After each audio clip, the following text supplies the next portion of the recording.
A fan favorite that we're going to chat with in just a second is making a comeback, but this is like a comeback of different means. Of yes, right, indeed. right. Indeed. Not zombie, no, not that no, type of comeback. But she is making her big return to The Young and the Restless after 17 years. The bad girl is back. Oh yeah, to tell us more, we're joined by the fabulous Susan Walters. Good morning to you, Susan. Good morning. Thanks for having me. Now, Susan, when you go back to a show after 17 years, is it like sliding into a comfy pair of shoes, or is it like sliding into a pair of shoes that hurt your feet a little bit, but they're fabulous? Okay, that's great, because I did want to use the analogy when I've talked to people that it's like putting on a comfy pair of shoes, because it's not like that. It's more like putting on a pair of like awesome pumps that you have to get used to wearing again. Yes. In fact, my calves were kind of sore after that. That is good. That is good. No, I'm not even kidding. They were. They were. Well, okay, so Diane. It's like putting on something familiar, but definitely something that you have to stand up a little straighter to do. Ooh, I like that. It's hot. Because Diane is a force to be reckoned with, making her way back to YNR. Now, Diane was dead. What is she was dead? How is she coming back? Or is she mostly dead? She was mostly dead. Diane was bludgeoned and left for dead. But as I told the executive producer, I don't have a problem with that because it wasn't me.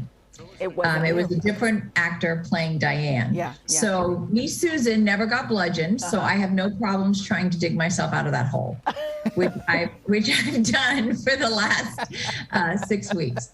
So I'm really happy that she was faking her death so that I could come back and play her. Has she changed any since she's been bludgeoned and gone? Is she going to come back a little bit different? Has she learned anything off this time?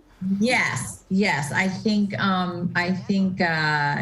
she realized just how horrible her life had become and how she had allowed things to get out of control.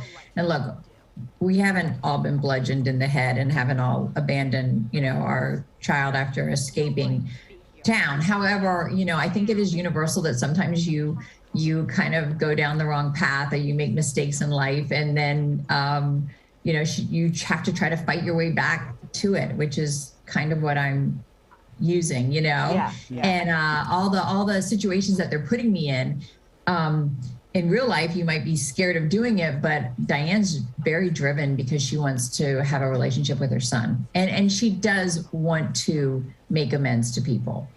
Well, so I'm curious as to, when you get this call from the producer, hey, we want to bring Diane back, it's been almost 20 years. We're going to bring her. What goes through your head, when you have to basically... Well, obviously, the first thing that went through my head was, good God, I'm 20 years older.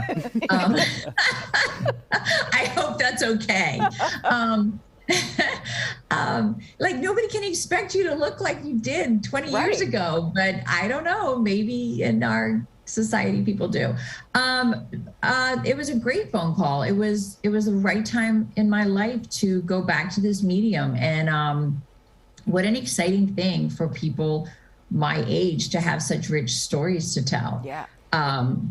In the last couple decades, I've worked a lot and I've had really gratifying work, but a lot of it has been, the mother of, or the supporting scientist who happens to be the mother, or, this, that, and the other. And on daytime, characters my age have very rich lives. Like, we have very rich lives in real life at this age. I love see that a lot in other mediums. Yeah, we're excited to see you back on it. And listen, you look amazing. So, thanks. Welcome back, Diane. Whatever. So great. Get a massage for the calves. It'll be great. Yeah, exactly. I love it. All right, well, catch Young and the Restless, YNR. We call it on our sister network. Wonderful to see you this morning, Susan. You too. Thanks so much.